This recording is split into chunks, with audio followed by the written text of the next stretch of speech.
Hi guys, and welcome to my review of the latest episode of Raw. This episode of Raw took place in Madison Square Gardens. So there was a certain hype going into this because we always knew that big things kind of tend to happen at Madison Square Gardens. So yeah, and now happy to say that this episode of Raw was no different. So this episode of Raw did deliver.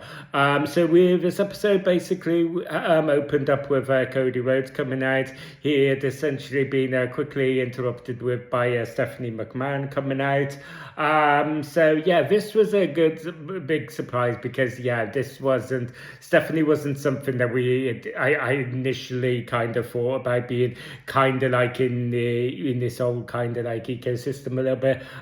So we kind of like Stephanie kind of like pour water on all of that, basically by saying, well, I don't know why you would be kind of like surprised. After all, my grandfather built this. And which was kind of true. There was this sort of this kind of like little cloud looming over. We had kind of like just skipped a generation to her father. There was basically, we had Stephanie essentially kind of making the purpose of her coming out to basically saying that she didn't feel like that this version of Cody Rhodes could beat this version of Randy Orton. And basically kind of like, it almost kind of felt like she was kind of trying to channel some sort of dark side in Cody Rhodes. And it was basically I gotta say it had shadows of that kind of like days when Stephanie McMahon was kind of like featuring in WWE and was being kind of heelish. It kind of like reminded me a little bit of that. So we had basically she had essentially brought up Dusty Rhodes, Cody's father, basically saying that Cody, from what she had, everything that she had seen, Cody was nothing like his father. So we basically had Cody then coming back, basically saying, again, kind of continuing this sort of cloud looming over, where he was basically saying, you say that I don't know about this, Randy, I know everything there is to know about this version of Randy Orton. We were kind of like having shout shout outs to 2009 Randy Orton. He was going, I know that this version of Randy Orton has been so violent in the past. He's done stuff that we can't even talk about, we can't even show these days, and we know that some of that stuff was to you, Stephanie. And so he basically then kind of like went on and said, and seeing as you want to bring up fathers, and I was like, oh my god, we're actually gonna go there. We're actually gonna acknowledge the elephant in the room here. So he basically went in and said, you say that I'm nothing like my father. Well, with all due respect, Stephanie, you're nothing like yours neither. And this was basically met with Stephanie slapping Cody across the face. So basically, it was interesting, this one. This is an interesting way to open up, because I felt like the purpose of this is still a little bit unknown. And there's a number of ways you can kind of like look at it, okay? So this could have been just a spot that Stephanie McMahon had just because it was at Madison Square Gardens and stuff. You could potentially have this at Stephanie McMahon had basically come out to basically kind of cut this promo where she was like, you can't beat this version of Randy Orton. Maybe the purpose of this promo was to kind of try and still kind of like move the needle to try and get Cody Rhodes over in this feud, to kind of make him feel like the underdog. That's a potential play as well.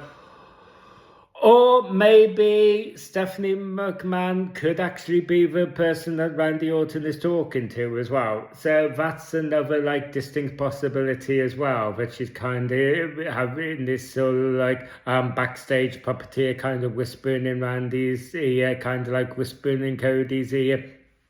Um, yeah, I mean, I never really kind of before this episode of Raw, I never really thought about maybe Stephanie McMahon being involved in the match between Randy Orton and Cody Rhodes. But now I think it's distinctly more possible. I mean, it would kind of like connect the dots with Randy Orton, basically making the reference not the only royal family in wrestling. I think that could make sense. So.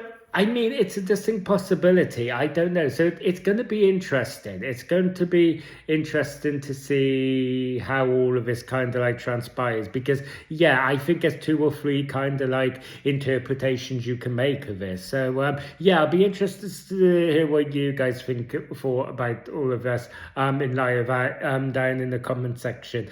So, so yeah, we have basically had the Usos and the Vision in this episode of Raw as well. The Usos were defending the tag team titles against the Vision in the street fight. Although the street fight rules were utilized in this match, there were times like I kind of forgot it was a street fight. Like, I don't think that it necessarily we really kind of saw the carnage and the chaos that maybe you could like associate with a street fight. Yeah, it was kind of like a bit of a street fight where I know I wasn't the only one as well, when you could kind of maybe forget that it was a bit of a street fight. Yeah, this basically concluded with the Vision picking up the win and becoming the new tag team title. We all knew that this was kind of maybe on the radar.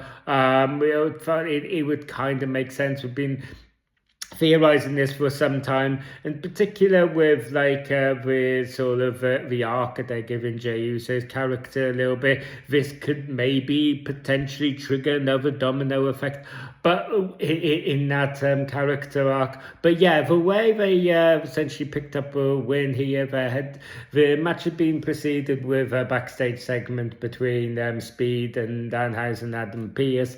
Basically, Adam Pearce had essentially moved Speed along from Danhausen and basically taken him off with LA Knight, who was a special guest commentator during the match. He had basically put Speed at kind of like a ringside spectator seat.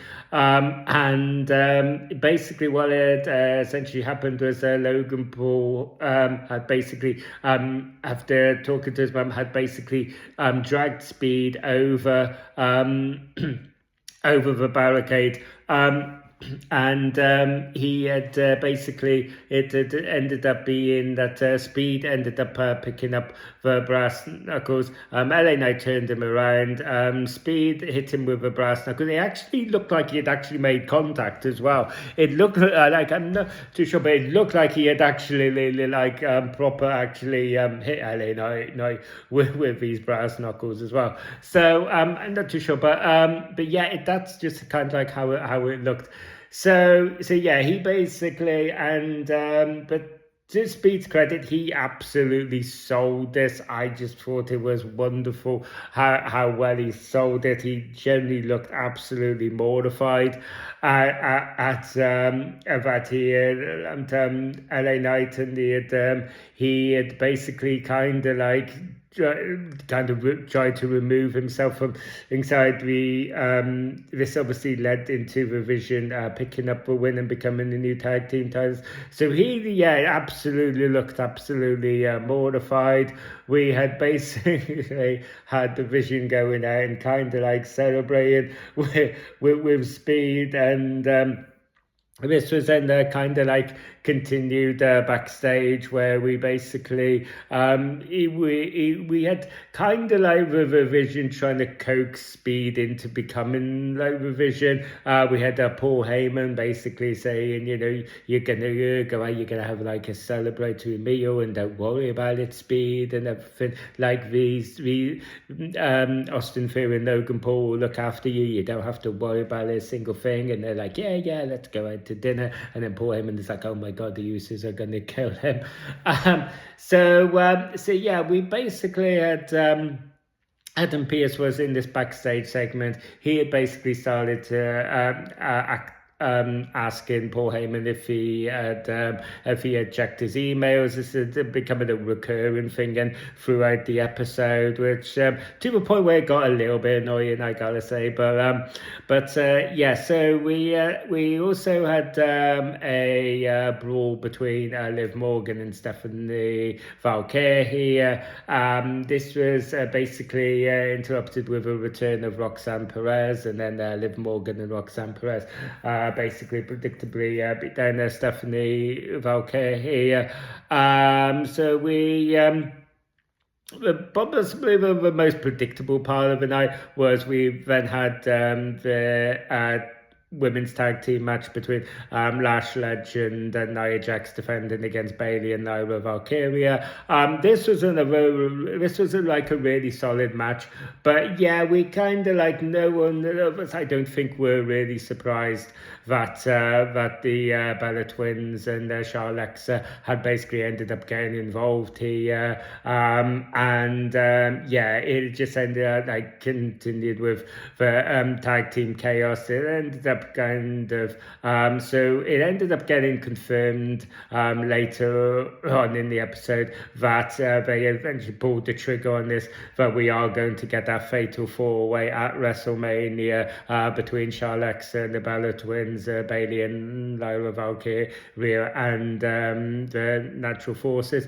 So yeah, that's going to be no talk of a stipulation. I was kind of like hoping that this would be like a TLC type thing. I think that would just elevate this a little bit more as well. This is going to be a phenomenal match, and like I said, it's going to be. I think it'll be a fantastic showcase for the women's division. But yeah, a stipulation like a TLC would just be like the cherry on the top, I think, for that. So yeah, we then had Paul Heyman coming out with Brock Lesnar. Brock Lesnar was ready for a match this time. They'd kind of, the purpose of this was Paul Heyman was essentially going with this rhetoric, kind of like making excuses for the last two times, where basically saying that Oba just Brock just wanted to talk to Oba the past two times, and he got caught unawares and stuff and all of this, but now he was like ready for a fight. So Adam Pearce then comes out and with his security, and basically it's like, that's not going to happen, it would just create too much of a liability. My role here is to protect obviously the talent for WrestleMania, and so this is not happening. Then the lights go out, we have Oba Femi come out, who basically just lays waste to the security guards, lays waste to Adam Pearce as well, so I'm sure he's getting reprimanded as well. So yeah, and like I said, this was just, he had basically started circling the ring, just kind of like making the Brock wait. He had eventually ended up getting in the ring. They ended up having this stare down when Triple H ended up getting involved, and he's the one who kind of like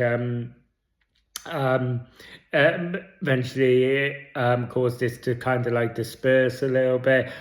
When this happened, and I know, I'm sure I wasn't the only one, I was like, one of you just nailed Triple H. One of you just nailed Triple H.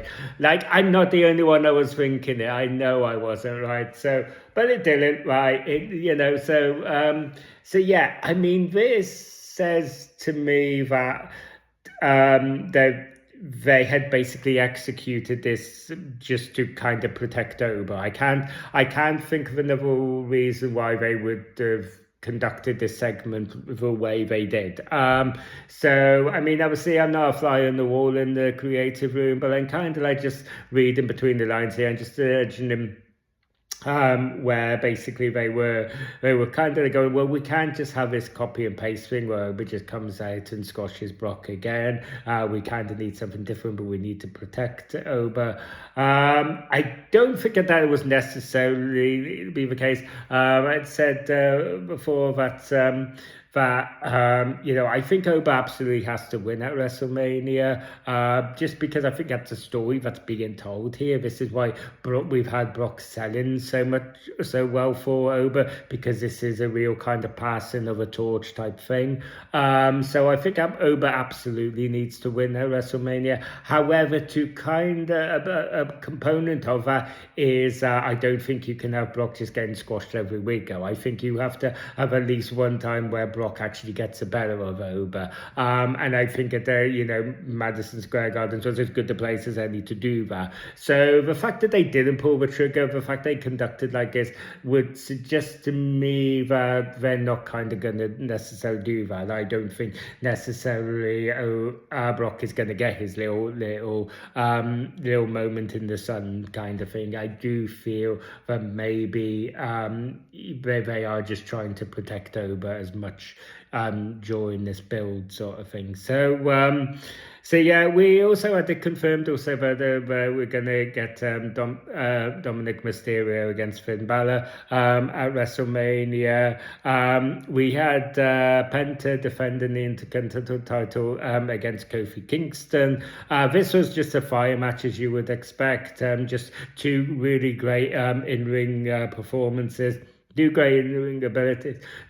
I thought there was a little bit of storytelling here, but I felt like it was a little bit intriguing, because basically throughout the week we essentially had Grayson Waller on the outside of the ring. He was kind of like to kind of like get involved. Kofi Kingston was basically saying, no, you don't get involved, I want to do this by myself. There were like, obviously, so there was like absolute echoes of this kind of like Finn Balor babyface, and it did make me wonder if that's the play here. I mean, I do kind of like wonder if they've essentially just got their mileage out of this New Day heel thing, and they're just going to turn Kofi babyface again. Maybe even disperse the New Day and just insert them into the singles. Maybe, I don't know. But yeah, I did think it was intriguing, because we didn't really have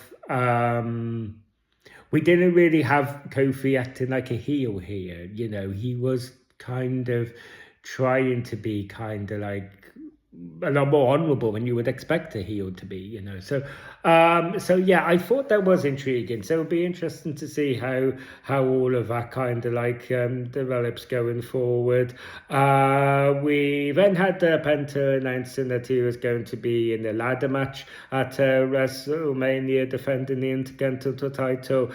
This was then confirmed later on. We basically found out that there was going to be that WrestleMania was going to have this ladder match with Penta in the defending the Intercontinental title in a ladder match against Javon Evans, Dragon Lee, Rusev, and JD McDonough, which I think could absolutely be a big centerpiece for WrestleMania. I think that could absolutely be fantastic. Kind of similar to what I was saying with the women's fatal way. If you had just added this little TLC to it, or this little stipulation, I just think it elevates that kind of match, and I just think that's the case here.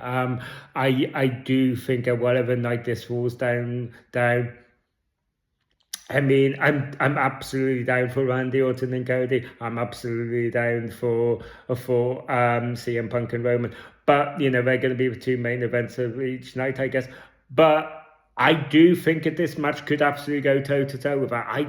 I don't think it's out of the realms of possibility. Whatever night this ladder match falls on, I don't think it's out of the realm of possibility that this could end up being the match of the night, even better than the main event. I don't think it's out of the realms of possibility. I think it could happen. I think all of the hallmarks, all of the talent, all the in-ring ability is absolutely, all the stakes, all of it is absolutely there. So yeah, I just say, copy and paste with the Fatal 4-Way with the women's as well. But yeah, so we basically had Adam Pearce essentially coming back out again. He would basically asking Paul Heyman again if he had basically read his emails. We had, I thought this was always like a little bit intriguing, although it had got a little bit annoying because it did sort of tease maybe this was pointing to like, there had been a little bit of a slight anticipation that Bron Breakker was maybe going to return here. So we thought maybe this was kind of all a bit of a tease for it. This wasn't what it was, that we had Adam Pearce basically revealing that if you did checked his emails, he would know that that the police department has dropped all charges against Seth Rollins. I mean, that wouldn't necessarily, I mean, obviously the narrative was that Paul Heyman had taken out a restraining order, so even if the police had dropped the charges, that wouldn't lift the restraining order. So it was all kind of like, so it was kind of like bizarre. But yeah, Adam Pearce basically followed this up by announcing that Seth Rollins was now medically cleared to compete. We had Seth Rollins then coming out to kind of like do his trademark Shield throwback where he hits Paul Heyman in the back with a chair. He basically backs up into the corner, ready to deliver a stomp when Gunther basically returned. We had been talking about Gunther. He finally returned, got Seth Rollins into a chokehold, and then basically just was continuing to apply the chokehold as he had Seth Rollins over the announce table, telling him to go to sleep. When he did pass out, he basically raised his head and told him to look at the WrestleMania sign, where I don't know how Gunther was expecting Seth Rollins to be able to look at the WrestleMania sign after he just passed him out. But there we go. Like, I was kind of like, Gunther, if you want somebody to look up at the WrestleMania sign, don't knock him unconscious beforehand, right? So I kind of like. But yeah, all I will say is I thought that this was fantastic. I think that it was great that we finally got Gunther back. We finally got confirmed that we finally were able to lock Gunther and Seth Rollins into the WrestleMania. Obviously, both of them absolutely deserve it. We got news as well, though, that John Cena is going to host WrestleMania as well, so it's nice that John Cena and Gunther can have a little bit of a reunion here and catch up and talk about days gone by. So that'll be nice. So yeah, basically, I'm sure they're going to be there, like some naysayers here to basically kind of going, it's just kind of come out of nowhere. It's all kind of come out of left field, and Gunther against Seth Rollins doesn't make any sense and all of that stuff. And all of that's true, but look, this is not, number one ideal. This was not WWE's number one ideal, okay?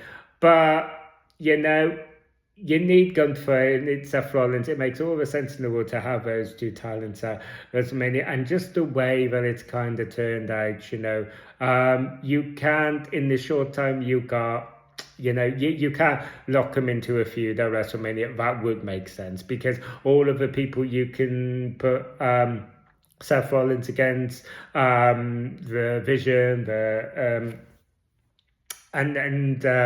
you could maybe CM Punk, maybe Brock Lesnar, maybe. All of those are tied up in other feuds, right? So basically, there isn't really an opponent you can have for Seth Rollins that would necessarily make sense. Even if you were able to do something with him and Austin Theory and Logan Paul, it wouldn't really make sense because they weren't members of the Vision at the time of the betrayal. So even that wouldn't really make sense. So it just, and yeah, I mean, we still got a couple of weeks for them to kind of work with it, to kind of think of a reason why Gunther would maybe do this. And I think there's a number of reasons. You could essentially have him basically being hired by Paul Heyman. You could go down that route.